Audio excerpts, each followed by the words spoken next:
사실 생각해보면 미국이 그동안 40년 동안 착했던 겁니다. 다른 나라에 호의를 베풀었고 자기가 손해봤던 거예요. 26조 달러나 빚을 지면서도 부자인 척하면서 살 수 있었던 이유, 착했다. 넥스트 와우는 반드시 미국에서 나온다라고 보고 있고요. 네. 그렇기 때문에 미국 주식에 투자해야 된다고 생각합니다. 근데 뭐 비트코인도 안 오르고 뭐 스테이블코인도 뭐 별일 없는 것 같은데 조용히 움직이고 있는 곳이 있는데 그게 트럼프의 일가들입니다. 앞으로 트럼프는 40년을 보고 있는 거라고 본다면은 트럼프가 어떤 세상을 보고 있는지에 대한 고민을 할 수 있는 거고, 저는 개인적으로 이 그림을 통해서 제가 꼭 드리고 싶은 말씀이 있는데, 이효석 아카데미의 이효석 대표와 함께하도록 하겠습니다. 어서 오십시오. 네, 안녕하세요. 안녕하십니까. 대표님이야 워낙 이 업계에서 유명하시니까 저는 영상으로는 많이 봤습니다만 네네. 뵙기로는 처음 뵙습니다. 네네, 반갑습니다. 기대하는 마음으로 왔고 네. 오늘 내용도 좀 잘 부탁드리고 저도 잘 듣고 가겠습니다. 트럼프와 관세 이야기는 당연히 이것부터 시작은 해야 될 것 같은데 이게 길어지고 계속 내용이 업데이트되다 보니까 마지막 관세 내용이 뭐였지? 네. 라는 것도 이제 모호해지고 네. 또 반대급부로 어떤 위기감에 대한 불안감들도 좀 커지는 것 같은데, 이번 미국의 관세 이슈 일단은 큰 그림에서 좀 어떻게 보고 계신지 이것부터 한번 소개를 해주시죠. 예상했던 것보다 이제 훨씬 트럼프가 세게 나오면서 시장이 큰 충격을 받은 상황인 것 같고요. 그리고 여러 가지 좀 어려움이 있는데 저도 이제 트럼프가 미웠다가 좋았다가 그렇습니다. 좀 예뻐 보였다가 네네. 또 그렇게 미울 수가 없을 때가 있고 그랬던 것 같아요. 근데 저희가 이제 투자를 하는 입장에서는 가능하면은 객관적으로 이 사람에 대해서 이해하려고 노력해야 된다라고 생각하고, 그래서 저도 역시 트럼프가 너무 밉고 짜증이 나지만 어떻게 해서든 트럼프가 무슨 생각을 하는지 이해해 보려고 지난 한 3, 4개월 동안 발버둥을 쳤던 것 같고요. 네. 그래서 그냥 이거는 제가 생각하는, 어차피 이제 하루 이틀 사이에 이번 주에 어떻게 될 것 같다, 이거는 이제 저도 포기했어요. 네. 이제 뭐라고 얘기하는 게 의미가 없다. 그래서 그냥 제가 지어낸 말은, 트럼프의 정책은 지난 40년 동안의 미국의 정책이 이제 실패했다라는 것에서부터 시작한다라고 볼 수 있거든요. 1980년대부터 진행되어 왔던 자유무역이 결과적으로는 미국에게 도움이 안 됐다라고 이제 이야기를 하고 있고, 그걸 바꿔놓겠다라고 했으니, 그렇다고 한다면은 트럼프가 꿈꾸는 앞으로의 40년은 무엇일까에 대해서 그냥 제 생각을 한번 말씀드려보는 걸로 하겠습니다. 트럼프가 꿈꾸는 앞으로의 40년은 그건 무엇인가 3, 4개월 동안 고민을 해봤더니 네네. 어떤 그림이 엿보입니까? 차분하게 좀 말씀을 좀 드리도록 하겠고요. 이제 지난 40년 동안에 무슨 일이 있었고 그 결과가 지금 현재인데, 그러면 지난 40년 동안 미국의 성공 로직이 앞으로 40년 동안은 어떤 식으로 바뀔 건지, 이런 이야기를 좀 해보도록 하겠습니다. 시작하기에 앞서서 제가 이제 어제 하워드 막스의 이 노트를 제가 이제 소개를 좀 해드렸는데, 지난주에 이제 하워드 막스가 이제 그 메모를 하나 썼어요. 그 메모의 제목은 Nobody Knows라고 돼 있습니다. 이게 이 제목이 상당히 중요한 의미를 가져요. 왜냐하면 이 제목으로 지금 하워드 막스가 메모를 쓴 게 3번째거든요. 첫 번째 메모가 2008년 금융위기 한복판에서 썼고요. 그리고 두 번째 이 메모가 코로나 위기 한복판에 썼습니다. 어떤 느낌이 오시죠? 그러니까 지금 상당히 어렵고 주가가 많이 흔들리고 불안할 때 이런 내용을 써서 어차피 아무도 모른다. 그래도 사야 된다. 이런 얘기를 한 거라고 보시면 됩니다. 그래서 하워드 막스가 바이콜을 했다라는 것은 상당히 의미가 있어서, 근데 사라고 했다 하더라 라는 것만 말고 이분이 하신 그런 사고의 흐름을 좀 따라가 보면 굉장히 좀 재밌는 포인트들이 있어서 하워드 막스가 했던 얘기 중에서 제가 인상적이었던 거 몇 가지만 소개를 좀 해드리고 시작하면 좋을 것 같아요. 첫 번째로는, 우리가 만약에 세상의 종말을 대비해서 행동을 하게 되면, 즉 다시 말하면 지금 세상 망할 것 같잖아요. 미국 망할 것 같고 달러 보고 다 망할 것 같잖아요. 근데 그런 상황에 대비를 하게 되면, 그러니까 그렇게 하려면 금을 전 재산 다 털어서 금 사고 주식 다 팔고 이런 거가 되겠죠. 그렇게 되면 실제로 세상이 끝나지 않는다면 오히려 파국을 맞이할 수 있다. 이런 얘기를 했고요. 그리고 그 다음 문구가 중요할 것 같은데요. 그리고 대부분의 경우 세상은 끝나지 않는다. 이게 이제 이분이 바이콜을 외친 가장 큰 이유라고 보시면 될 것 같습니다. 네. 아무도 몰라요. 2008년 금융위기 한복판에서도 도대체 이게 얼마나 안 좋아질지 아무도 모르고요. 코로나 한복판에는 더 심하죠. 전문가라고 할 수 있는 것도 과거의 어떤 사례도 우리가 투자 판단을 하고 의사결정하는데 도움이 안 됩니다. 그것이 모두에게 그런 상황이다 보니까 가격적으로 너무 싸진 상황이 됐고 이럴 때는 그 안에서 뭔가 옥석 가리기를 하면 충분히 기회가 있다라는 것을 이렇게 표현하신 것 같아요. 그러면서 또 마지막에 이런 얘기도 하셨는데요. 행동하지 않기로 결정하는 것. 우리가 보면 이제 주가가 많이 빠지고 나면 아무 행동도 못 하겠어 이렇게 하시는 분 많잖아요. 네. 근데 그것조차도 행동의 반대말이 아니란 말입니다. 행동하는 것의 반대말이 뭐지? 행동하지 않는 것이 아니고 네. 행동하지 않는 것도 그 자체로 하나의 행동이기 때문에 행동하지 않는 것이 옳은지 여부도 진짜 면밀하게 검토해야 된다. 이런 얘기를 하신 거죠. 가격이 이렇게나 많이 빠졌는데 아무런 행동을 하지 않는다고? 근데 그것도 위험할 수 있어. 이런 이야기인 거죠.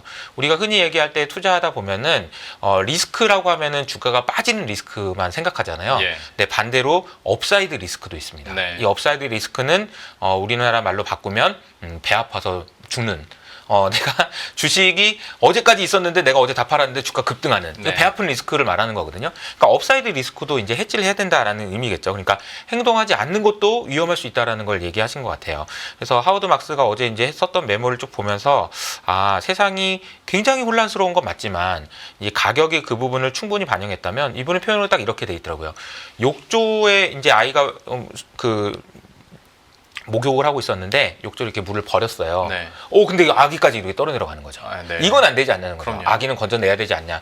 그러니까 시장이 이제 흔들리다 보면은 아기 같은 애들이 떨어져 나가는 경우가 있다는 거예요. 그럼 그거는 건져내자 이런 의미라고 보시면 되겠습니다.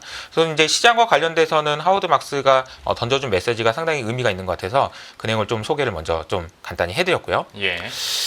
관세 이야기는 좀 지겨워가지고 아마 이제 더 얘기하는 게 아까 말씀하신 대로 이게 몇 %인지 좀 기억이 안 나요. 가물가물해요. 마지막으로 말했던 게 뭐였나 싶긴 하죠. 145였나 150이었나 뭐 아무튼 뭐 모르겠습니다. 근데 네. 그런 이야기들이 너무 그러니까 제가 오늘은 좀 그림을 몇 개 좀 그려봤습니다. 네. 이 그림을 보시면은 이게 전부 다 챗GPT한테 그려달라고 한 그림이거든요.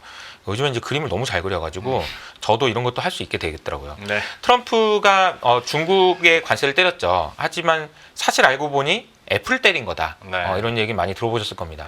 중국에도 관세를 때렸지만 사실은 중국이 피해를 보는 게 아니라 중국에서 생산을 하는 애플이 피해를 봤다. 그렇죠. 라는 거고 네. 아이고 이거 때리다 보니까 이건 잘못된 거네. 그러면서 이제 주말 동안에 그러면 애플은 좀 봐줘야 되나? 그럼 봐주려면 어떻게 스마트폰을 좀 빼줘야 되나? 네. 이런 이야기가 나오고 있는 상황이라고 보시면 될 것 같습니다. 그리고 또 하나는 이런 그림인데요. 이것도 이제 챗GPT로 그림을 그렸는데 아직 이제 한글이 조금 서툴러요. 그래서 좀 중간에 오타가 있습니다만 제가 하고 싶은 얘기는 이거예요. 트럼프와 시진핑이 이제 앞서 달리기를 하고 있는데 네. 사실 시진핑도 반칙을 많이 썼죠 그동안. 네. 뭐 보조금 안 줘야 되는 거, 뭐 그리고 지적 재산권이고 뭐니고 다 훔치고 뭐 그런 거 잘못했죠. 네. 근데 이제 그렇게 하다가 이제 턱밑까지 쫓아오니까 트럼프가 이제 오다가 뒤에 오면 발로 뻥 차고 이런 식으로 해서라도 어떻게든 나뒹굴어져가지고 조금이라도 천천히 오게끔 하려고 이제 관세 때리고 막 반칙 그만 좀 하라고 그러고 하다가 네. 그게 좀 생각이 바뀐 거 아닌가. 안 되겠다. 얘를 늦게 뛰게 하는 것보다 오히려 그냥 내가 빨리 뛰는 게 낫겠다. 이렇게 생각한 거 아닌가. 근데 이 그림을 제가 이제 그런 의도에서 그려달라고 했는데 얼추 되게 잘 그린 것 같아요. 네. 이제 트럼프가 그동안에는 뒤쫓기는 건 맞는데 뒤에를 막 신경 쓰면서 이렇게 가는 그런 그림이었다면 앞으로도 이제 그렇게 하겠죠. 관세를 네. 하면서. 근데 그게 아니다. 이거 지금 우리가 더 빨리 어떻게든 가야 되겠다라는 생각을 바꾼 거 아닌가. 그런 생각이 좀 듭니다. 그 빨리 가는 방법이라는 게 뭐예요? 저 그림 투컷으로만 보기에는 약간 좀 이해가 잘 안 되는데. 네, 그러니까 중국의 바지끄랭이를 잡아당기는 거는 관세를 통해서 어떻게든 네. 반도체를 안 줘서 발전 속도를 AI 발전 속도를 늦추는 것이 네. 될 거고요. 미국의 입장에서 생각해 보면 테크 기업들한테 엄청난 호의를 베풀어 주는 거죠. 규제도 완화해주고 그리고 부양책도 쓰고 이렇게 하는 뭐 세금을 감면해 준다는 이런 정책들을 쓰는 것이 내가 빨리 뛰어가는 거라고 보시면 되지 않을까 싶습니다. 예. 어쨌거나 큰 그림에서는 약간 전략은 바꾼 것 같긴 한데 계속해서 뭐 트럼프의 속내에 대해서는 조금 더 한번 구체적으로 설명을 해주시죠. 네, 그러니까 두 가지가 있는 것 같아요. 이제 첫 번째로는 30년물 국채 금리 때문에 놀랐다. 네. 두 번째로는 테크의 수장들이 삐져가지고 쟤네들 어루만져줘야 된다. 이 두 가지가 핵심인 것 같습니다. 네. 그러니까 첫 번째부터 말씀드리면은 제가 이제 중요한 일이 있을 때마다 이제 속보효라고 해가지고 저희 채널에서 네. 영상 올려드리고 있거든요. 그 썸네일이에요, 이게. 그러니까 이제 마음 약한 분은 절대 보지 말라고 하면서 30년물 국채가 굉장히 심각한 문제가 있다. 그래서 트럼프가 땀을 뻘뻘 흘리고 있는 모습을 이제 보여드렸잖아요. 근데 아마 그 내용은 이제 많이 보셨겠지만 금리가 너무 많이 올랐다는 거예요. 예. 알고 봤더니 이게 누가 파는 건지 모르겠는데 헤지 펀드가 손실이 너무 많이 나서 이게 지금 언와인딩 그러니까 이제 팔고 도망가고 이런 것들이 많아지고 있다 이런 이야기가 나왔던 거고요. 실제로 뭐 밀레니엄을 포함한 6개의 빅 6라고 할 수 있는 멀티 스트래티지 헤지 펀드 중에서 규제 자산이라고 하죠. 규제된 자산. 그러니까 이 1.5조 달러라고 하는 돈들이 모두 레버리지 상품에 들어가 있어서 미국 국채에 투자되어 있었다. 그러니까 전체 25조 달러라는 미국 국채에서 대략 한 7, 8%가 얘네들이 들고 있는데 얘네들이 손실을 해서 다 팔아야 된다. 뭐 이런 얘기들이 이제 나왔던 겁니다. 예. 그래서 이제 흔히 말하는 쟤네들이 저렇게 많이 팔아야 돼? 그럼 내가 먼저 팔아야 되겠다. 이런 식으로 나오다 보니까 국채 금리가 급등하는 모습을 보였고 이러니까 이건 이제 어떻게 해야 되는 거지? 이제 걱정이 많이 됐던 거죠. 네. 근데 저는 이제 이 질문을 드리고 싶어요. 그리고 나서 이제 항상 하는 얘기가 이거 중국이 파는 것 같다. 이런 얘기 많이 나오죠. 그렇죠. 일본이라던데? 근데 저는 이렇게 대답해 드리고 싶어요. 아무렴 어때? 이런 거죠. 누가 팔든 누가 팔았던 팔한 거고 그래서 가격이 이제 빠진 거죠. 금리가 오른 거예요.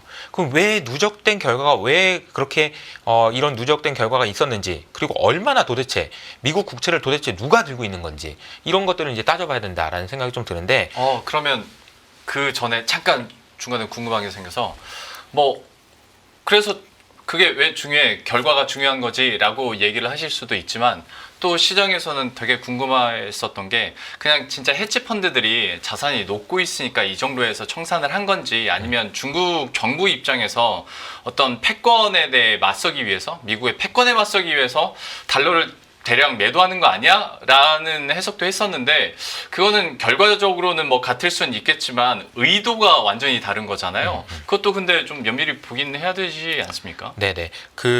이제 사실 이제 그런 생각을 하면 이제 다 죽자는 거거든요. 한번 그 생각을 해보면 일본에서 이제 일본의 그 엔캐리 트레이드 청산 이것도 다 똑같은 얘기인데요. 네. 엔캐리를 청산한대요. 그리고 자기 발동을 왜 듣고 있습니까, 그거를? 내가 가지고 있는 자산을 팔면서 계속 그냥 나를 생채기를 내는 거잖아요. 네, 그렇죠. 내가 삼성전자의 대주주예요. 그럼 내가 삼성전자 주가를 빠뜨리게 하고 싶어. 내가 들고 있는 게 있는데 왜 파냐는 거죠. 네. 의도적으로. 그거는 이제 그 극단적인 상황에서 나올 수 있는 일이라고 생각을 합니다. 물론 안 나온다고 보장할 수는 없어요. 언젠간 나오겠지만 지금은 아닌 것 같고 그리고 이제 이 그림을 보여드리는 거는 뭐냐면은 미국 국채를 들고 있는 주체들을 이제 보여주고 있는 그림이에요. 네. 연준에서 가지고 있는 게 4.2조 달러 정도 되고요. 그리고 중국이 가지고 있는 게 0.7조 달러로 지금 많이 낮아져 있는 상황이죠.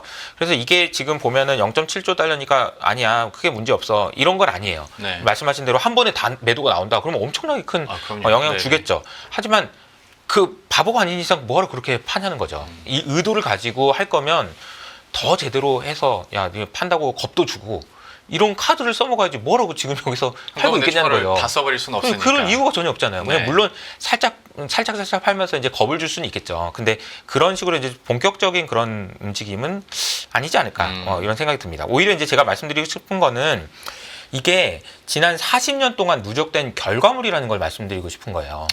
지난 40년 동안 어떤 결과가 있었냐면 이제 자유무역이라는 걸 했다고 알고 있잖아요. 예. 근데 자유무역이 뭔지 생각해 보죠. 그러면은 이제 미국이란 나라가 전후 세대에 잠깐만 이게 돌아가는 거 보니까 어차피 내가 물건 제일 잘 만들어. 그래도 쟤네들도 먹고 살 게 있어야 되는 거잖아. 그냥 한국에서 뭐 자동차 만들어? 이거 폰이 그걸 어떻게 쓰냐. 그래서 그래 만들었으면 가져와봐라. 그래 뭐 관세 됐어. 무료로 해줄게. 갖고 와. 그래 내가 돈 줄게. 이게 이제 자유무역이었다라고 미국은 생각하는 거예요. 네. 물론 실제로 당시엔 그랬을 수 있습니다. 우리나라에서 무슨 뭐 자동차를 어떻게 만들겠습니까? 근데 기회를 준 거죠. 이렇게 얘기하면 제가 이제 뭐 친미냐 뭐 이렇게 생각하시면 그게 아니고 그냥 그렇게 생각한다는 그때 거예요. 당시에는 40년 동안 그게 누적됐다는 거죠. 네. 누적되면 이제 어떤 결과가 생기냐면 우리나라도 이제 좀 먹고 살만해진 거예요. 자동차도 이제 꽤 잘 만들게 되고 반도체도 만들게 되고 이러면서 달러를 받습니다. 그러니까 물건이 우리나라에서 만들어진 물건이 미국으로 넘어가고 받은 돈을 달러로 쌓아놓으니까 우리가 기분이 좋죠. 네. 부자가 됐다. 근데 우리나라만 그런 게 아니고 중국도 그렇고 사우디도 그렇고 독일도 그렇고 일본도 그렇고 모두가 다 잘 살도록 내가 만들어준 거 아니야 이런 네. 얘기인 거죠. 야, 네. 니네 어차피 전쟁 끝나고 아무것도 없었잖아.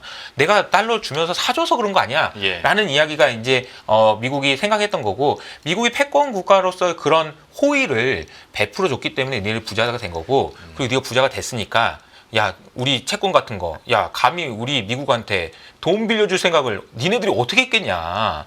그렇게도 할 수 있는 거 아니야? 네. 이런 생각을 이제 하고 있다는 거죠. 네. 그래서 지난 40년 동안에 미국의 무역 수지 적자는 단 한 번도 예외 없이 계속 적자가 심화됐습니다. 이 그림 한번 보시면은 40년 동안 자유무역이 계속되는 동안에 미국의 무역 수지 적자는 2000년에 0.3조 달러였는데 지난 뭐 최근 3년 동안에는 1.2조 달러까지 늘어났던 거죠.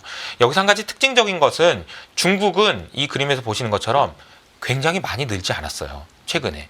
이 맨 위에 있는 게 중국이거든요. 예. 0.29조 달러로 그렇게 많이 늘지 않았다는 거예요. 어차피 지금 미국은 중국 아니어도 무역수지 적자는 많이 나고 있는 거고 네. 사실 이것이 어떻게 보면 이 돈들이 밖으로 나가면서 다른 나라들은 나 달러 많이 벌었다 야 부자가 됐다고 느낄 수 있는 거고 그 부자가 느끼는 그 감정 그리고 그 생각으로 미국한테 돈을 빌려줄 수 있었다. 네. 이 과정이 진행됐었다라고 볼 수 있다는 거죠. 그러면 이 상황에서 우리가 한번 그 재미있는 질문을 한번 제가 드려보겠는데 예. 그 앵커님은 미국은 부자라고 생각하시나요? 그렇게 적자를 내는 사람이 부자라고 하기엔 좀 그런데 네. 하고 다니는 거 보면 부자인 것 같은 느낌입니다. 그러니까요. 근데 네. 보통 보면 우리가 알고 있는 많은 부자들이 그렇습니다. 무슨 얘기냐면은 부채로 많은 부자들이 네. 사실 어떤 부를 측정할 수 있는 여러 가지 기준이 있겠지만 네. 야, 너 은행에 대출을 얼마나 땡길 수 있냐? 요게 또 하나의 되게 중요한 부채도 자산이니까. 기준이 될 수 네. 있는 거죠. 만약에 돈을 빌릴 수만 있으면 그 돈으로 잘 활용만 한다면 예. 이게 가능하다는 얘기가 나오잖아요. 그래서 제가 이제 미국이 가지고 있는 순자산이 얼마나 되는지를 좀 찾아보다가 네. 좀 깜짝 놀랐습니다. 방금 말씀드린 대로 이게 돈을 뿌려주고 이 사람들이 국채든 주식이든 자꾸 사다 보니까 네. 얘네들이 들고 있는 미국 자산은 늘어나는데 미국이 들고 있는 다른 나라 자산은 안 늘어나는 결과가 나왔어요. 심지어 미국 주식만 올라가고 한국 주식은 안 올라가니까 그런 현상이 더 심화되는 거죠. 네. 그래서 그 결과가 이 결과입니다. 제가 이제 얼마 전에 나온 자료예요. 그래서 40년 동안 누적된 결과물이 어떻게 되는지 보면 오른쪽 그림 먼저 보시면 미국이 들고 있는 다른 나라의 자산 이게 이제 파란색 선입니다. 이 그림에 보시는 것처럼 네. 별로 안 늘었죠. 근데 빨간색은 미국 이외 대외에서 미국의 자산을 들고 있는 거예요. 빨간색만 많이 올라갔죠. 그 결과가 왼쪽에 있는 그림입니다. 순 자산은 5조 달러가 좀 넘는 수준에서 지금은 26조 달러가 됐다는 얘기예요. 26조 달러요. 예. 그러니까 아까 제가 중국이니 뭐니 이게 뭐가 중요합니까라고 말씀드린 이유가 중국 아니어도 팔 때는 많아요. 네. 사우디도 있고 영국도 있고 다 많아요. 그러니까 중국이라는 거는 그 레파토리로 스토리로 너무 재밌는 이야기이긴 하지만 구조적으로 지금 미국 자산은 팔 사람은 얼마든지 많다. 이 얘기가 이제 제가 드리고 싶은 말씀인 거죠. 이것이 누적된 결과였다라는 겁니다. 사실 트럼프의 감정이입을 하고 이 표를 보면 좀 배 아프긴 하겠네요. 그리고 우리가 되게 지금까지 이 자유무역과 민주주의를 우리가 다 이렇게 퍼주면서 이끌어 왔는데 이제는 우리 이익을 챙겨야겠다라는 레파토리가 그래서 좀 나오지 않을까라는 생각도 드네요. 제가 서두에 말씀드린 것처럼 저는 트럼프를 지지하거나 그런 게 아니라 네. 트럼프를 이해하기 위해서 예, 노력을 예. 많이 하고 있다는 알겠습니다. 점. 그리고 이제 제가 한 가지만 말씀드리면 그럼 우리나라는 어떻냐라고 보면은 우리나라의 경우에는 대외 순 금융자산이 작년 말 기준으로 1조 달러를 찍었어요. 받을 돈이 1조 달러는 많아요. 근데 네. 이거 우리가 어떻게 읽어놓은 거냐면은 IMF 때 금 팔아가지고 그렇죠. 그때는 우리가 부채가 더 많았거든요. 근데 그걸 어떻게든 대외 순금융 자산으로 만들기 위해서 금을 팔아서라도 이렇게 해놨던 건데 미국은 오히려 마이너스 26조 달러라니까. 우리는 1조 달러 플러스 미국은 마이너스 26조 달러. 도대체 누가 부자야? 알고 보니까 사실 우리가 가지고 있는 1조 달러라는 이 자산도 미국이 흔들려가지고 미국의 자산이 깨지면 이거 아무것도 없는 게 되는 거거든요. 네. 그럼 이거를 우리가 그러면 누구 좋으라고 이걸 파냐는 거죠. 그런 생각도 할 수 있다라는 얘기를 먼저 좀 드리고 싶습니다. 예. 제가 이제 작년 초에 저희 회사를 이제 만들고 나서 사업을 하니까 주변에 이제 제가 말씀드릴 때 그 제가 좀 철이 많이 들었습니다. 이런 말을 많이 하거든요. 네. 사업을 하니까 되게 많이 겸손해지고 좀 그렇더라고요. 근데 제가 사업을 하면서 느꼈던 것 중에 하나가 이거예요. 투자랑 사업이랑은 굉장히 유사점이 많구나라는 네. 생각을 했는데 투자라는 거는 우리가 외부의 자금을 조달해서 빌려서 이자를 내죠.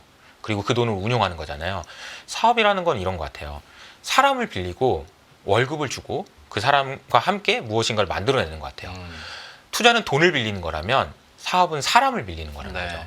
이 사람을 빌린다는 이 개념과 돈을 빌린다는 이 개념, 여기서 나오는 게 이제 빌린다는 개념이잖아요. 네. 도움을 받는다는 얘기이기도 하죠. 그리고 전문 용어로 이제 레버리지를 쓴다라고 하기도 합니다. 근데 이 레버리지라는 개념은 모든 산업과 투자와 모든 것에 다 핵심적인 개념인 것 같아요. 그리고 이 레버리지 때문에 이제 복리가 생기는 거고요. 근데 이 레버리지는 결국은 비용을 낮추고 운용 수익을 극대화하는 것이 모든 거예요. 이 두 가지만 하면 끝인 겁니다. 네. 비용을 낮추고 운용을 잘하면 예. 끝. 근데 비용을 낮추는 게 어떤 것일까를 제가 이제 고민을 좀 해봤어요. 예를 들자면 이런 거죠. 똑같은 월급을 주더라도 어떻게 하면 더 일을 많이 하게 할 것인가. 똑같은 일을 하는 사람한테 얼마나 더 적은 월급을 줄 것인가. 이런 고민인 거잖아요. 네. 그래서 이거는 우리가 낮은 레버리지 비용이라고 얘기할 수 있습니다. 근데 이걸 제가 중학교에 강연을 가가지고 그거구나. 맞아. 그거지 라고 한 느낀 게 하나 있었는데 네. 똑같은 질문을 한번 중학생들한테 해봤습니다. 너 옆에 있는 친구를 이용해 먹고 싶니? 이용 당하고 살고 싶니? 이 질문을 해봤어요. 네. 그러니까 평생 넌 이용만 당하면서 살 거니? 아니면 이용해 먹으면서 살 거니? 예. 그러니까 애들이 다 이용해 먹고 싶다고 하더라고요. 그러겠죠. 그렇죠. 근데 이용해 먹으려면 그럼 어떻게 해야 될 것 같니? 이렇게 질문했어요. 그러니까 그러면은 속여야 될 것 같아요. 아니면 뭐 맛있는 걸 사줘야 될 것 같아요. 뭐 이런 얘기를 하다가 네. 제가 질문을 바꿨습니다. 자, 그러면은 네가 이용해 먹으려고 생각한다고 쳐. 그럼 반대로 네가 이용 당하는 입장이라면 어떤 애한테는 이용을 당하더라도 기분이 안 나쁠 것 같니? 너는 어떤 애한테는 똑같은 여러 명이 있다면 어떤 애한테 이용 당하고 싶니? 이렇게 물어봤어요. 네. 그러니까 이 친구들이 뭐라고 대답했냐면은 착한 애요 그랬어요. 착한 애요. 그래요. 거짓말 안 하는 애요. 제가 그 이야기를 딱 듣고 드는 생각이 뭐였냐면 맞다. 그러면 니네들이 이용해 먹고 싶잖아? 네. 그럼 착하게 살아야 되네. 착하게 살고 정직하게 사는 것이 레버리지 비용을 낮추는 거네. 그래야 너라는 사람, 너는 착하게 살았으니까 다른 사람이 나 쟤한테는 그래도 조금 손해 보더라도 이용 당해도 괜찮을 것 같아. 라고 하는 사람이 레버리지 비용이 낮은 거고요. 반대로 쟤한테는 진짜 난 절대 이용 안 당할 거야. 그럼 레버리지 비용이 진짜 높은 사람인 거죠. 아이들이 아직 순수하네요. 그쵸? 저는 속으로는 돈 많이 주는 사람한테 레버라고 돈 하려고 많이 했는데. 주는 사람이라는 거는 레버리지 비용이 높은 거죠. 돈을 네. 많이 줘야 일을 하는 거니까. 그렇죠. 그러니까 돈을 덜 줘도 일을 할 수 있는 사람이 레버리지 비용이 낮은 거라는 거예요. 레버리지 비용이 낮다라는 거는 그래서 착한 거라는 거예요. 이해되셨죠? 근데 갑자기 미국 얘기하다가 이 얘기를 왜 했을까요? 사실 생각해보면 저는 이렇게 생각해요. 미국이 그동안 40년 동안 착했던 겁니다. 다른 나라에 호의를 베풀었고 관용을 베풀었고 자기가 손해봤던 거예요. 그러니까 다른 나라 입장에서도 욕은 하긴 하지만 분명히 미국이 경찰 역할도 하는 게 있거든요. 미국 때문에 평화가 지켜지는 것도 있거든요. 그리고 솔직히 막 투덜투덜 되긴 했지만 쟤들이 기회를 줘서 자유무역해서 나도 포니부터 시작해서 자동차 만들고 된 거 맞거든요. 그런 고마움이 있었단 말이에요. 그런 고마움이 있었기 때문에 미국한테는 그래 쟤한테는 조금 손해보더라도 레버리지 비용이 낮았다는 거예요. 그걸 저는 이게 좀 더 끝까지 가면 이런 표현을 쓸 수 있는 것 같아요. 도덕적 권위라고 얘기할 수 있습니다. 이런 거. 네. 무형 자산인 거죠, 일종의. 아, 이 저 나라는 그래도 미국이잖아. 그 미국이 우리한테 6.25 전쟁에서도 왔었고 뭐 그런 게 있잖아. 그리고 미국이 망하겠냐? 그런 것들, 그런 모든 것들이 사실 어떻게 보면은 레버리 비용을 낮췄고, 그동안 제가 말씀드렸던 26조 달러나 빚을 지면서도 부자인 척하면서 살 수 있었던 이유, 그 근본적인 이유는 뭐냐 그러면 착했다는 거예요. 착했다. 근데 이거를 트럼프가 깨고 있는 거죠. 일단 제가 대신 안내를 말씀 다시 드리면, 대표님은 친미가 아니라 트럼프를 이해하려고 하다 보니까 이 로직이 생긴 거고, 트럼프는 지금까지 손해보면서 착한 역할을 했던 것을 그만하고 싶어 하더라 라는 것까지 지고 왔는데, 그러면 트럼프는 어떻게 하겠다는 겁니까? 그래서 이제 사실 보면은 야, 내가 손해봤어 라는 이야기를 한 거고, 그런데 역설적으로 이 도덕적 권위라는 얘기를 꺼낸 사람이 있는데, 올해 네. 좀 충격적인 딥시크를 개발한 왕우닝인가요? 예. 그 친구가 그 중국이 AI로 성공하기 위해서 우리 필요한 것은 도덕적 권위라는 말을 썼어요. 그러면서 그걸 공짜로 풀었죠. 그러면서 딥시크를 공짜로 받은 정말 많은 개발자들은 너무 감사함을 느꼈을 겁니다. 네. 도덕적 권위를 느꼈을 거예요. 네. 그러니까 이게 지금 중국과 미국 간의 그런 미묘한 관계들이 과거라는 많은 방향으로 가고 있다라는 걸 제가 말씀드리는 겁니다. 네. 그래서 이제 과거에 이제 영화 300 같은 데 보면 이런 그림이 나오죠. 나는 관대하다. 이런 거. 이게 나는 관대하다. 그러면서 이제 사람 막 짓밟으면서 나는 관대하다고 얘기하는데, 네, 네. 관대하라고 얘기하는 건 뭐냐면 나는 착하다. 나한테 레버리지 당해라. 이런 얘기거든요. 근데 이제 실제로는 관대하지 않은 거죠. 그래서 지금 트럼프가 하고 있는 행동이 이런 거 아닌가라는 생각이 듭니다. 그러면 이제 이런 생각할 수 있어요. 미국은 이러면 끝났네. 미국은 이제 무형자산이고 뭐고 나쁜 놈이 돼가지고 이제 미국한테 아무도 안 하겠네라고 생각할 수 있지만 또 그렇지 않죠. 왜 그런지 한번 생각해 보면 미국이 가진 무형자산은 여전히 많아요. 여전히 너무 많아요. 미국이 가진 무형자산, 법치국하고 자유무역을 하고 번영이 있고 문화가 있고 뉴욕이 있고 월스트리트가, 이 무형자산의 크기가 100이라면 네. 중국은 어느 정도 될까요? 그러니까 이 질문을 해보자는 거죠. 그러니까 미국이 싫어. 미워. 그래서 미국을 팔고 그러면 어디 갈까? 중국 갈까? 생각해보니까 이 차이가 너무 크더라는 거예요. 네. 트럼프는 그걸 분명히 알고 있을 거고, 내가 100이고 만약에 중국이 10이라면 얘가 올라봐야 뭐 많이 올라봐야 뭐 30까지 올래나? 그러면 이제 한 뭐 7, 80 정도까지 내려가도 버퍼가 충분하지 않나? 네. 이런 생각을 하고 있을 가능성이 있다는 거죠. 우리도 한번 생각해 보세요. 우리나라 입장에서 미국이 저렇게 나오고 트럼프가 저렇게 나오니까 너무 짜증나요. 진짜 열받아요. 그런데 그럼 중국한테 갈까? 그럼 중국한테 가서 야, 우리 뭐 자동차 뭐 만들어 줄게, 니 갈래? 뭐 핸드폰 어때? 됐다고 하겠죠. 됐다고 하겠죠. 네. 됐어. 안 줘도 돼. 이러겠죠. 옛날에 이제 미국은 그래? 야, 이런 것도 만들었냐? 야, 잘 만들었다. 어떻게 한번 내가 써볼게. 라고 했던 게 미국이라면, 네. 중국은 전혀 그렇지 않을 겁니다. 그래, 알았어. 그래, 와서 한번 해봐. 근데 중국에는 이미 너무 우리나라에 있는 핸드폰보다, 너무 우리나라의 자동차, 전기차보다 훨씬 좋은 자동차들이 너무 많은데요. 필요가 없다는 거예요. 그래서 이게 우리가 선택하기가 상당히 어려운 상황이라는 걸 알고 저러고 있다. 네. 라는 거죠. 알겠습니다. 그래서 미국 국채가 이제 뭐 문제가 됐으니까 이런 질문도 한번 해볼 수 있는 것 같습니다. 미국 국채 30년물이 지금 말도 안 되고, 그래서 미국은 이제 돈 못 빌릴 거고 막 어떻게 될 건지 얘기해 보면, 그럼 그거 팔고 어디 갈 거냐는 거죠. 한번 제가 이제 숫자를 점검해 봤는데요. 그러니까 뭐 미국, 독일, 일본, 프랑스, 이탈리아입니다. 일단 10년물 금리 자체가 미국이 제일 많이 줘요. 네. 예. 근데 뭐하러 이걸 사냐는 거죠. 예. 살 이유가 별로 없습니다. 그리고 GDP 대비 국가부채 비율 같은 경우에도 독일은 뭐 64%가 낮긴 한데, 일본 250%예요. 프랑스 110%고요. 이탈리아 뭐 140%입니다. 뭐 다른 거 이거 떠나서라도 저는 이게 이제 마지막에 경제 성장률이 가장 압권인데, 미국은 그나마 성장을 하는 나라예요. 네. 그래서 빚이 있더라도 갚을 수 있을 거라고 생각이라도 할 수 있어요. 하지만 독일, 일본, 프랑스, 이탈리아는 저는 감히 말하는데, 이 나라에 돈을 빌려주고 원금을 받을 생각을 한다? 이거는 아닌 것 같아요. 이거는 아닌 것 같아요.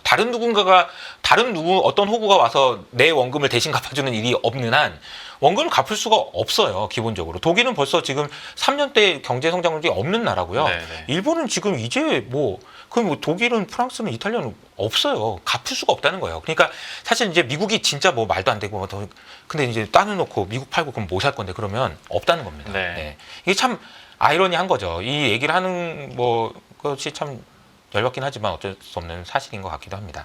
딱 그 부분을 이제 트럼프가 알고 이용을 하고 있다라는 결의 말씀을 하시는 거고. 그래서 어떻게 되는 겁니까? 그래서 이제 보면은 미국이 그동안 이제 자유무역을 통해서 관대하다, 뭐 관용을 베풀었다 이런 걸 통해서 미국은 아무것도 못 얻었냐? 엄청 많은 걸 얻었죠. 네. 이 그림 하나가 모든 걸 설명합니다. 자, 미국이 물가가 이 점선인데요. 1950년대부터 계속 올라가잖아요.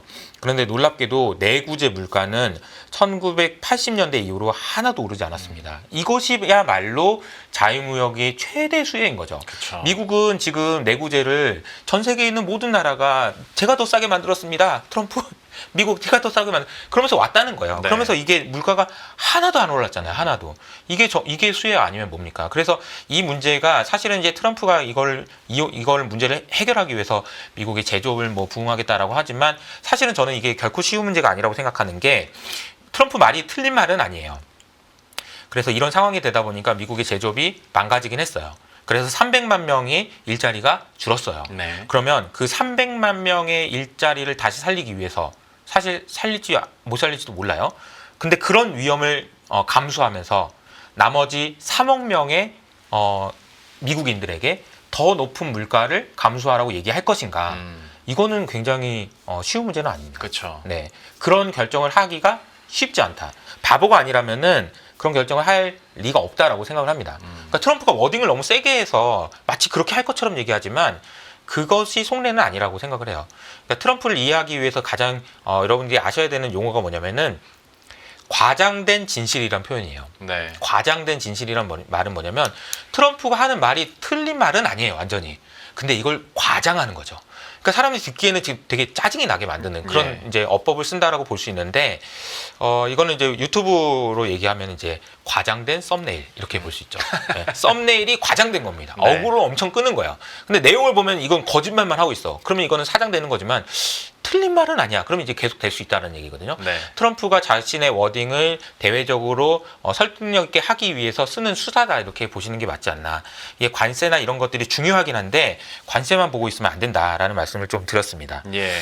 그러니까 제가 생각할 때 이제 지금부터는 이제 지난 40년 동안에 무슨 일이 있었고 그래서 어떤 이야기가 있었는지를 얘기했다면 지금부터는 앞으로 이제 트럼프가 생각하는 것은 무엇인지에 대한 이야기를 해보도록 할 텐데 저는 이제 이번에 그 일련의 사건들을 이 그림으로 하나 설명할 수 있을 것 같아요. 30년물 국채가 난리가 났어요. 이거는 지금 미국이 급성 장염에 걸려서 네. 이제 입원하러 가는 그런 상황에 비유할 수 있는 것 같고요. 입원하러 갔더니 저기 시진핑은 저러고 있는 거죠. 네. 네, 만성입니다, 여기는. 그러니까 지금 뭐 트럼프가 뭐 저렇게 나오는데 시진핑이 뭐 히토류를 뭐 또 쳐 전화를 안 해 이러면서 중국이 이긴 건가? 이런 생각할 수 있지만 아니에요. 중국도 속으로는 골마 터졌어요. 네. 근데 뭐가 골마 터졌냐라고 보면 이거죠. 이 그림이 모든 걸 설명해주고 있습니다. 자, 2019년 코로나 전후로 따졌을 때 리테일 세일즈, 그러니까 중국의 소비는요, 소매 판매죠. 이 검정색 선을 따라서 갑니다. 원래는 이런 빨간색 선을 따라서 올라가는 추세였어요. 근데 한참 안 되는 거죠. 지금 중국의 소비는 진짜 안 되는 거예요. 네. 반면에 오른쪽에 있는 그림은 뭐냐면은 산업 생산인데요. 중국의 산업 생산은 코로나 이전에는 빨간색으로 올랐어요. 그런데 지금은 그걸 초과해서 생산한 지 굉장히 오래됐어요. 이게 누적되면 어떻게 될까요? 이게 굉장히 누적되는 거거든요. 왜냐면 이게 물건을 만든 게 어디로 가지 않잖아요. 이게 네. 재고로 쌓였을 거고 어떤 식으로든 이렇게 나왔을 거란 말이에요. 결과물은 뭐냐면 이제 태무인 거죠. 아니 어떻게 1년 내내 창고 대방출을 하냐는 거죠. 1년이 넘었는데도 어떻게 창고 대방출을 이렇게 하냐는 거죠. 엄청난 공급 과잉 그리고 디플레이션 압력, 이것이 아까 제가 말씀드렸던 중국이 시진핑이 이 표정을 짓고 병원에 입원해 있는 이유다. 그러니까 트럼프의 정책, 미국의 정책은 한마디로 표현하면 시간 끌기라고 볼 수 있는 거고 중국이 말라 죽을 때까지 간다. 근데 쉽게 말라 죽지 않겠죠. 근데 말라 죽을 때까지 간다. 라는 생각을 하고 있는 것 같고 언제까지냐? 이게 이제 제가 드리는 표현으로는 넥스트 와우가 있을 때까지다. 넥스트 와우가 있을 와우가 때까지다. 뭔가요? 깜짝 놀랄 만한 무엇인가가 나올 때까지라는 거죠. 제가 와우라고 하면 이제 제가 이제 쉽게 설명드려서 이제 경제라는 것이 어떻게 성장하는지 이걸 이제 경제를 정의할 때 저는 이렇게 정의하거든요. 모든 경제 주체들이 거래하는 걸 다 더하면 경제입니다. 그래서 GDP 모든 경제 주체들이 얼마나 거래했는지 그거 다 더하게 하면은 그게 경제예요. 그걸 많이 했어요? 그럼 경제 성장한 거예요. 그러니까 경제 성장하기 위해 두 가지 방법이 있는 거죠. 하던 거래를 더하면 되고요. 네. 아니면 안 하던 거래를 하면 됩니다. 이 두 번째가 중요해요. 하던 거래를 더하는 거는 밥을 2끼 먹던 걸 3끼 먹어야 되고 4끼 먹어야 되니까 쉽지 않아요. 네. 여행도 막 3번 가야 되니까 어려워요. 안 하던 거래 하는 거. 이게 이제 진짜 와우인 거죠. 이게 와우인 겁니다. 이게 와우라는 얘기는 뭐냐면 우리가 흔히 얘기하는 혁신인 거예요. 우리가 잘 보세요. 2008년 금융위기부터 지금까지 그때는 안 했는데 지금 하는 거 보면 모든 거래를 핸드폰으로 하고 있잖아요. 네. 그거 안 했던 겁니다. 안 했던 게 가능하도록 만들어진 거래라는 거죠. 그건 모두 테크에서 나온 거예요. 그래서 잘 보시면 이 그림은 전 세계의 시가총액인데요. 최근에 이제 좀 내려오긴 했지만 2008년까지만 하더라도 유럽, 아시아, 미국 시가총액 비슷한 수준이었어요. 그렇죠? 예, 근데 지금은 이렇게 많이 차이가 났던 겁니다. 네. 왜 차이가 났을까요? 새로운 와우를 미국에서만 만들었기 때문입니다. 전 세계에 있는 모든 사람들이 미국이 빅테크가 만든 그 생태계 안에서 경제 활동을 했고 그 경제 활동을 할 때마다 수수료로 미국 빅테크들한테 줬기 때문에 이런 결과가 나온다는 거예요. 네. 실제로 이익도 미국의 테크 주주만 올랐다라고 볼 수 있다는 거예요. 그러니까 예. 와우가 나오는 게 무엇보다 중요해요. 와우가. 그것이 이제 결국은 전문 용어로는 생산성이다라고 얘기할 수 있는 거고요. 사람이 덜 들어가도 더 많은 아웃풋을 내는 것, 이게 이제 생산성이라고 할 수 있는 거고, 그것이야말로 이제 와우다라고 볼 수 있는 거죠. 그러면 미국에서 가장 주목하고 있는 AI와 관련해서 워낙 관세 이슈로 인해서 빅테크주들이 주춤하며 여기에 대한 위기감도 분명히 있었으니까 앞으로의 미국의 기술, 그리고 앞에서 잠깐 나오긴 했습니다만은 중국도 와우를 이제 조금씩 내보이기 시작했으니까요. 그쵸. 지난 설부터. 그렇죠. 앞으로의 그림은 향방은 좀 어떻게 살펴보십니까? 저는 넥스트 와우는 반드시 미국에서 나온다라고 보고 있고요. 네. 그렇기 때문에 미국 주식에 투자해야 된다고 생각합니다. 제가 이 방송을 보시는 분 중에 야 무슨 말도 안 되는 소리야. 미국에서 안 나와. 그거 뭐 5년은 걸릴 것 같아. 라고 생각하시는 분들은 미국 주식을 지금 가지고 있을 이유가 전혀 없어요. 매크로라든지 여러 가지 불확실성이 너무 크기 때문에 주식이 올라갈 수 있다? 이렇게 생각하기 어렵습니다. 네. 그런데 제가 그럼에도 불구하고 미국 주식에 대해서 계속 긍정적인 톤으로 롱마인드를 가져야 된다고 말씀드리는 이유는 넥스트 와우는 분명히 여기서 나올 거예요. 제가 이제 최근에 커서라는 그런 홈페이지가 있어요. 커서 AI라는 곳인데요. 네. 이게 뭐 하는 곳이냐면은 자연어 기반 코드 생성 및 수정을 하는 곳이에요. 자연어 기반이라는 얘기는 뭐냐면은 코드를 쓸 때 야 이것 좀 만들어줘. 야 이렇게 해서 만들어줘라고 하면 만들어주는 거예요. 네. 그리고 그것뿐만 아니라 기존에 가지고 있는 코드 베이스를 다 이해해서 그냥 그 회사에 있는 많은 코드들 있잖아요. 그 코드를 말로 바꾸기 시작했다는 거예요. 그래서 네. 이 회사가 얼마나 대단하냐면은 2022년에 설립됐는데 최근에 이제 더 이상 우리는 이제 더 이상 투자 안 받을 거야. 이제 됐어. 충분해 우리는.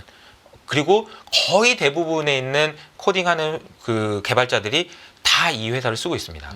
그러면서 하는 얘기가 뭐냐면은 개발 속도가 평균적으로 5배 정도, 5배 정도 빨라졌고 많이 빨라진 애들은 뭐 10배 뭐 이렇게 빨라졌다고 해요. 예. 그러면 이런 생각이 들죠. 와, 그러면 이제 코딩하는 사람은 이제 없어지겠다라는 생각이 드는데 그게 아니라는 겁니다. 샘 알트만이 인터뷰를 한 거 보니까 이렇게 표현하더라고요. 전 세계에서 제일 부족한 게 뭐냐 지금 코딩이다. 코딩이다. 뭔 소리냐? 코딩만 할 수 있으면 하고 싶은 게 얼마나 많은데 하고 싶은 게 진짜 많은데 코딩 할 줄 아는 애가 없어가지고 못하고 있는 게 진짜 많다는 거예요. 네, 네. 이게 우리가 상상이 안 되잖아요. 아니 코딩하는 애가 다 AI 가면 이제 없어지는 거 아니야? 아니라는 거죠. 이것만 빨라지면 할 수 있는 게 이렇게 쌓여 있다는 겁니다. 이렇게 쌓여 있다는 거. 그러니까 우리가 앞으로도 넥스트 와우는 분명히 미국에서 나올 거라는 거죠. 분명히 미국에서 나올 거다. 저는 개인적으로 이 그림을 통해서 제가 꼭 드리고 싶은 말씀이 있는데, 그 GPT가 이번 주에 샘 알트만이 뭘 내놓는데요. 그게 네. 뭔지 모르겠어요. 근데 과거에 GPT-5는 이 사람이 얘기했던 게 개인화된 GPT를 내놓을 거라고 얘기를 했었거든요. 그러니까 제가 그 말이 무슨 말일까 곰곰이 한번 생각을 해봤는데 그 문득 옛날에 그 봤던 그 다큐멘터리가 하나 생각나더라고요.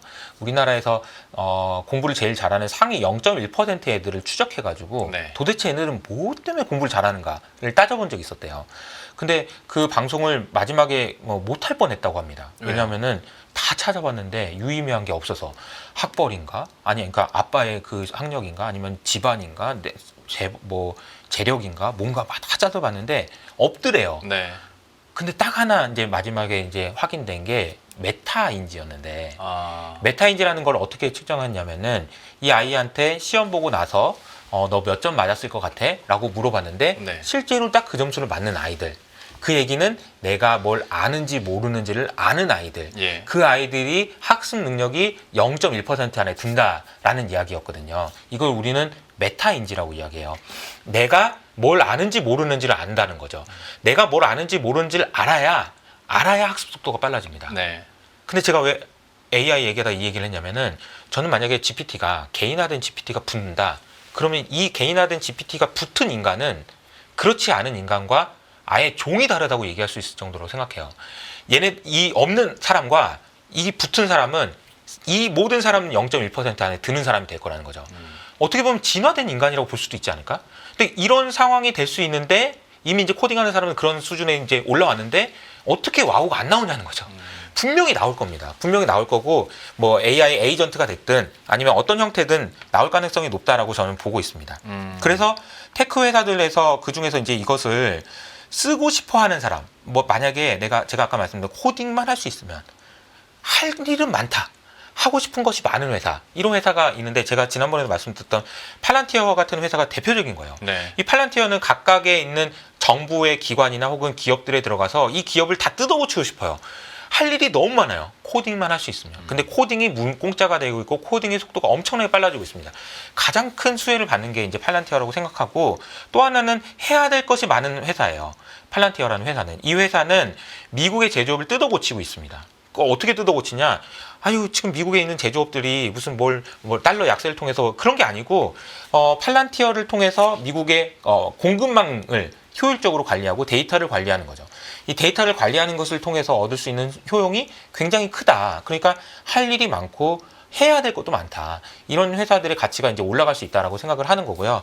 저는 그래서 이제 미국 주식이 뭐 정고점을 회복하는지 여부랑 관계없이 이런 회사들은 충분히 정고점을 넘어설 수 있는 그런 강세를 보일 수 있다라고 생각합니다. 듣다 보니까 좀 다른 얘기를 수는 있는데 중국에서 와우가 나올 가능성에 대해서는 어떻게 생각하십니까? 있죠. 그게 있는데 모방으로 시작이 됐든 아니면 기술 혁신으로 시작이 됐든 예. 가능성이 있는데요. 이거를 말씀드리면은 이제 일단은 지금 우리가 AI의 진화는 이렇게 되고 있죠. 처음에 그 AI 하드웨어가 관심을 많이 받았고 이게 소프트웨어로 가고 네. 있고 어플리케이션을 가고 있죠. 그러니까 중국이 잘하는 분야가 분명히 많아요. 그리고 만약에 이 껍데기가 AI라는 지능이 완성이 된 이후에는 피지컬을 찾을 텐데 이 피지컬로 간다. 이때는 또 중국이 잘할 수 있는 여지가 많아요. 그러니까 여러 가지 여지가 많아요. 근데 이 완성된 무엇인가를 만들기 위해서 필요한 것은 지금 제일 앞서간 것은 결국은 이제 미국에 있는 기업들이기 때문에 미국에서 먼저 나온다라는 거 보는 것이 합리적 추론이 아니겠나라고 생각하는 거죠. 물론 딥시크가 대단한 성과를 낸 건 맞지만 여전히 후발주자인 거고요. 속도는 차이는 있습니다. 근데 네. 여기서 만약에 이제 이 허들을 넘어가느냐 안 넘어가느냐, 누가 먼저 넘었느냐는 그냥 완전히 게임이 다른 이야기여서 네. 이 부분에서 중국에서 먼저 나온다라고 생각하기는 좀 어렵지 않을까 이렇게 생각을 합니다. 사실 뭐 그거야 그리고 예측의 영역이니까 지금 뭐 논하기에는 약간 뭐 이런 어렵죠. 감도 네. 좀 있죠. 쉽지 않죠. 네. 네. 그리고 이제 첫 번째 주제가 이제 테크와 관련된, 그러니까 아까 제가 이제 말씀드렸던 걸 종합해 보면, 그러니까 미국이라는 나라가 그동안 다른 나라에 호의를 베풀어서 그 호의를 베푼 걸 통해서 빚도 많이 졌지만 이것이 계속해서 유지되고 있는 이유는 미국에서만 생산성이 향상되고 미국에서만 새로운 와우를 만들어서 이런 새로운 경제를 만들어 왔기 때문인 거고 예. 이것을 계속해서 만들어내고 있다라는 것입니다. 앞으로도 그렇게 될 가능성이 크다라는 것이고요. 두 번째로 제일 중요한 건 저는 이제 달러라고 생각하는데, 달러 패권이 종말을 맞이하고 있어요. 이 얘기를 제가 한 게 아니고 작년 5월 달에 여기 있는 분이죠. 크리스토퍼 월러라는 분이 하신 말씀입니다. 차기 연준 의장이 될 수 있는 크리스토퍼 월러 이사가 달러 패권의 종말을 얘기했어요. 제가 이거를 여러 번 얘기했지만 사실 달러는 이미 1971년에 죽은 걸 수도 있습니다. 실제로 금으로 바꿔준다고 해서 달러를 들고 있었는데 금으로 안 바꿔준다고 하니까 달러의 가치가 급락했겠죠. 그래서 급락한 수준을 이게 여기서 그림으로 보여주고 있거든요. 이 그림은 이제 레이달리오의 그림인데요. 여기 1970년대죠. 1달러로 살 수 있는 금의 양이 이만큼 줄어든 겁니다. 하루 만에. 그러니까 그 얘기는 반대로 얘기하면 금값이 폭등했다는 얘기고, 얼마나 폭등했냐라고 하면 쉽게 말해서 미국에 있는 개인들이 금 소지를 금지할 정도로 네. 폭등했다라고 보시면 되겠습니다. 그리고 이제 이렇게 떨어졌는데 최근에 나오는 이제 모든 정책, 제가 오늘 서두에 말씀드린 지난 40년 동안 했던 자유무역을 했던 거, 그리고 달러가 그 기축통화로서 역할을 했던 것, 호의를 베풀었던 것, 그게 이제 지금 깨지고 있다라는 얘기를 크리스토퍼 월러 이사가 하고 있는 거고, 네. 당시에도 지금 중국하고 미국의 디커플링을 하는 그 정책 자체는 달러를 많이 뿌려줘야 달러가 패권으로서 영향을 할 텐데, 그렇죠. 달러를 써먹을 때가 있어야 달러를 가지고 있을 텐데, 아니 중국이랑 거래 안 한다고 하면은 앞으로 계속 중국하고만 거래할 건데, 그러면 뭐하러 달러로 거래하냐는 얘기가 나오는 거고, 오히려 위안화를 견고하게 만들어준다, 이 얘기가 작년 5월달 보고서에 다 그대로 있어요. 맞습니다. 두 번째로는 지금 뭐 달러로 가지고 있는 예금 통장에 예금 통장을 동결한다든지 이런 얘기가 나오는 것도 결국은 달러로 저장을 해놓지 않고 싶어하는, 그러니까 달러로 외환 보유고를 가지고 있는 것도 뭐라고 하는 이런 상황이 되다 보니까 금으로 수요가 많이 늘어난다, 이런 얘기도 여기 있는 거죠. 그래서 나오는 얘기가 이런 겁니다. 그러니까 제가 이거는 여러 번 말씀드렸지만 얼마 전에 그 2025년 2월이죠. 컨퍼런스가 하나 있었는데 이 컨퍼런스 이름이 Very Stable Conference예요. 아주 안정적인 컨퍼런스라는 네. 제목의 이 스테이블 코인과 관련된 컨퍼런스입니다. 요 발표했던 사람을 보니까 크리스토퍼 월러 이사예요. 이 월러 이사가 스테이블 코인이 유지되기 위해서 필요한 것들 이런 얘기로 해가지고 발표를 했는데, 거기서 나왔던 용어 3가지만 설명드리도록 하겠습니다. 첫 번째, 스테이블 코인은 신테틱 달러라고 표현했어요. 합성된 달러다. 그러니까 달러가 실제 세상에서 이렇게 거래되고 있지만 스테이블 코인은 저쪽 세상, 블록체인 위에서 거래되는 그러니까 달러고, 합성된, 발명된 뭐 달러, 새로운 네. 달러, 이렇게 볼 수 있겠죠. 근데 이게 왜 중요하냐면은 스테이블 코인은 99%가 달러 기반이에요. 그래서 이거는 그냥 스테이블 코인 키우는 게 우리한테 도움이 된다라는 얘기를 했고요. 두 번째로는 미국 달러를 들고 있거나 접근하게 만드는 수단이다, 이렇게 표현했습니다. 이게 이제 아르헨티나 같은 나라를 예시를 든 거죠. 이 나라는 인플레이션이 100%니까 자국 통화를 들고 있으면 1년이면은 무조건 가치가 반으로 떨어지는 그렇죠. 거예요. 그러니까 달러를 가지고 싶거든요. 근데 달러를 가질 수가 없는 거예요. 그래서 달러를 가질 수 있도록 스테이블 코인을 열어준다. 실제로도 스테이블 코인을 많이 사용하는 게 있는 게 남미 국가들인 거고요. 세 번째로는 크로스 보더 페이먼트라고 되어 있는데, 국가별 이동을 할 때 스테이블 코인으로 한다라는 거죠. 잘 아시면 것처럼 스위프트망이라는 것은 어마어마한 그 권력이거든요. 그러니까 동결시켜 버릴 수 있잖아요. 야, 너 여기서 여기로 왜 보내는 거냐? 맞아? 검토하고. 그리고 너 지금 마음에 안 드니까 동결, 이런 거는 엄청난 권력이거든요. 그러니까 스위프트망을 미국이 놓을 리가 없습니다. 근데 만약에 스테이블 코인으로 자연스럽게 넘어간다면 이 또한 역시 미국 달러 패권을 연장하는 데 도움이 된다라는 거죠. 그래서 이 크리스토퍼 월러 이사라는 분이 이렇게 얘기했습니다. 정확하게 스테이블 코인은 달러 패권을 연장하는데 결정적으로 도움을 준다라는 얘기를 했거든요. 그래서 저는 이게 미국이 이제 다음으로 지금까지 40년 동안이 아니고 앞으로 40년 동안 생각하고 있는 방향성이다라고 생각을 하는 거죠. 그러면 이거는 네 생각이고 뭐 얘기하던데 뭐 비트코인도 안 오르고 뭐 스테이블 코인 시가총액이 상당히 많이 올랐어요, 최근에. 뭐 별일 없는 것 같은데 뉴스도 안 나오고, 그렇게 생각할 수 있는데 조용히 움직이고 있는 곳이 있는데, 그게 트럼프의 일가들입니다. 네. 트럼프 일가들이 2025년 1월 달과 3월 달에 각각 월드 리버티 파이낸셜이라는 회사와 어메리칸 비트코인 코퍼레이션이라는 회사를 샀습니다. 네. 이게 상당히 좀 의미 있는 거죠. 그러니까 WLF라는 회사는 암호화폐 기반의 디지털 금융 정치 플랫폼이고요. 이 회사의 지분을 인수했고, 그리고 어메리칸 비트코인 코퍼레이션은 비트코인 채굴 업체입니다. 이 회사의 지분도 인수했습니다. 그러니까 이게 의미하는 바는, 그러니까 트럼프는 부동산 업자잖아요. 네. 예, 그 크립토 세상 가가지고 미리 땅 알박기 하고 있는 거라고 보시면 됩니다. 그래서 지금 이런 정책들은 지금 나오고 있는 상황이고, 앞으로 이런 스테이블 코인이나 크립토 쪽으로 열어갈 거다라는 생각을 하셔야 된다라는 거죠. 그리고 잘 생각을 해보시면, 제가 서두에 지난 40년 동안 미국은 다른 나라에게 호의를 베풀면서 다른 나라가 부자가 될 수 있도록 만들어주면서 성장했다라고 얘기했잖아요. 네. 그러니까 이런 이제 뭐 블록체인 뭐 말도 안 되는 뭐 되게 뭐 먼 미래 같고 이런 생각을 하실 수가 있는데 제가 보면은 레리 핑크라고 블랙락이 올해 초에 썼던 그 주주 서한에 보면 이런 표현이 있습니다. 투자를 민주화하겠다라는 얘기를 해요. 네. 이게 좀 처음 들어본 말이잖아요. 이게 민주주의고 자본주의인데 투자를 민주화하겠다는 말이 무슨 말일까? 한번 이렇게 생각해 보시면 좋을 것 같습니다. 우리나라가 건국됐을 당시에 혹은 우리나라가 산업화되기 직전에 그 당시에 지금의 SK였던 과거의 유공 그 회사의 지분을 1%만 들고 있었다면 그게 도대체 얼마나 커졌을까요? 한 10,000배, 10만 배 커지지 않았을까요? 네. 그럼 그 1%가 그냥 뭐 자손 대대로 막 부자가 되게 만들 수 있었을 겁니다. 그런데 왜 우리는 그걸 못 가지고 있었죠? 우리한테는 기회가 없었습니다. 지금 미국에서 일어나는 수많은 AI 혁명들이 진행되고 있지만 그 회사들에 우리가 투자할 수 있는 방법은 없어요. 네. 왜냐하면 민주화되지 않았기 때문이죠.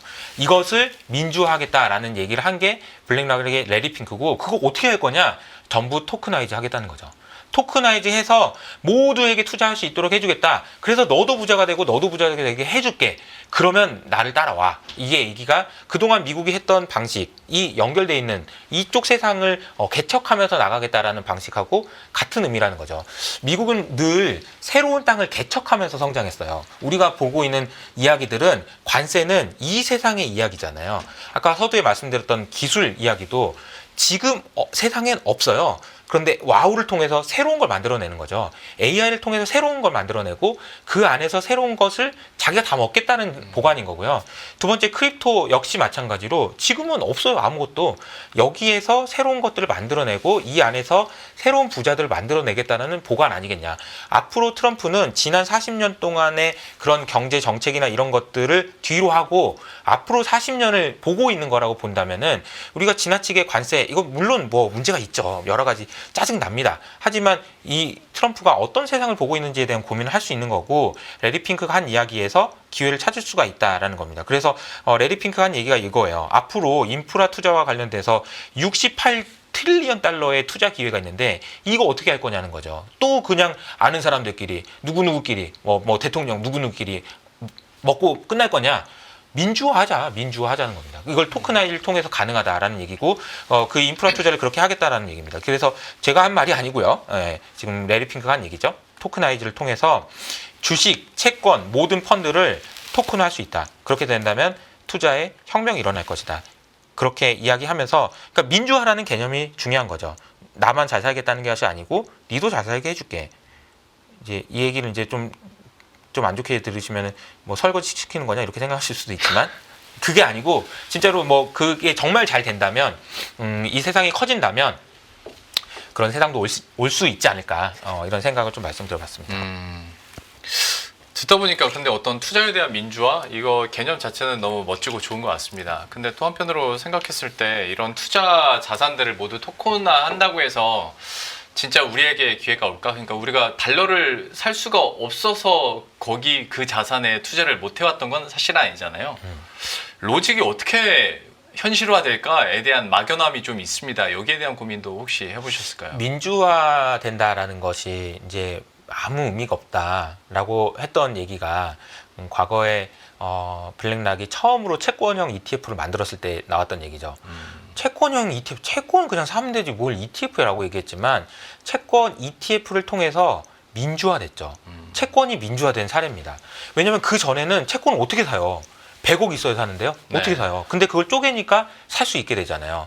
그러면서 폭발적으로 거래가 일어나고 시장 자체가 커지는 효과가 나왔던 거잖아요. 만약에 채권이든 주식이든 이게 토큰화된다. 그리고 대체 투자가 토큰화된다. 이거는 혁명이죠. 이것이 만약에 제대로만 구현된다면은 그러면 모든 사람에게 열리는 겁니다. 그리고 투명하게요.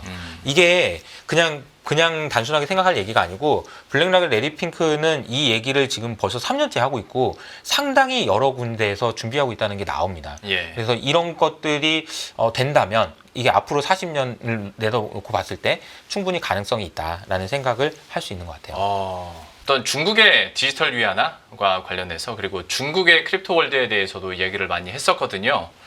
중국의 상황은 어떻게 될지 여기까지만 봤을 때는 여전히 패권은 달러 그리고 달러 스테이블 코인에 있는 것 같고 여전히 패권은 미국으로 계속 갈 텐데 제가 자꾸 중국을 계속 여쭤보게 됩니다. 지금은 뭐 지도국가로서 상대할 수 있는 곳이 거기밖에 없을 것 같기도 하고요. 중국의 토큰화, 투자 민주화에 대해서는 좀 어떻게 판단하십니까? 중국이 이제 비트코인 채굴을 금지하고 소유를 금지했던 결정적인 이유는 중국의 부자들이 중국에 살고 싶어 하지 않았기 때문이에요. 중국의 부자들은 그 돈을 하시라도 밖으로 빼내고 싶어 합니다. 그렇죠. 그리고 가장 좋은 방법이 비트코인이었기 때문에 비트코인을 금지했던 거죠. 네. 만약에 시진핑이 이런 생각을 할 정도로 자신감을 얻는다면 다시 비트코인이 중국에서도 허용될 수 있을 것 같아요. 어떤 생각이냐면 중국의 부자들이 더 이상 다른 나라 가고 싶어 하지 않아. 저기 중국이 이미 중국도 충분히 살만해가지고 아니 미국? 아 됐다고 해. 뭐 골드카드 70억 웃기는 소리 하지만 중국이 훨씬 살기 좋아 라고 하면 그게 가능해질 것 같아요.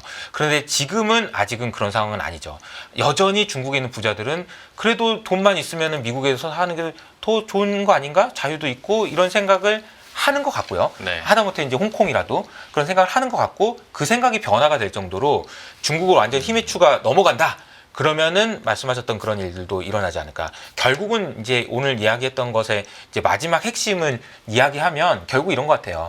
세상에 없는 것을 만들어내는 어떤 소수의 천재들이 미국에 살고 싶어 하는지 중국에 살고 싶어 하는지 혹은 다시 말해서 중국에 살고 있는 누군가가 미국에 살고 있는 누군가가 누가 먼저 세상에 없는 걸 만들어내느냐 이게 이제 승부처가 아닐까 싶어요. 근데 아직은 이제 미국에 좀 더 많이 있지 않을까라는 생각인 거고 중국도 당연히 이제 기회가 있긴 하겠죠. 근데 지금은 아직은 이제 미국이 좀 더 유리한 것 같다 이런 생각입니다.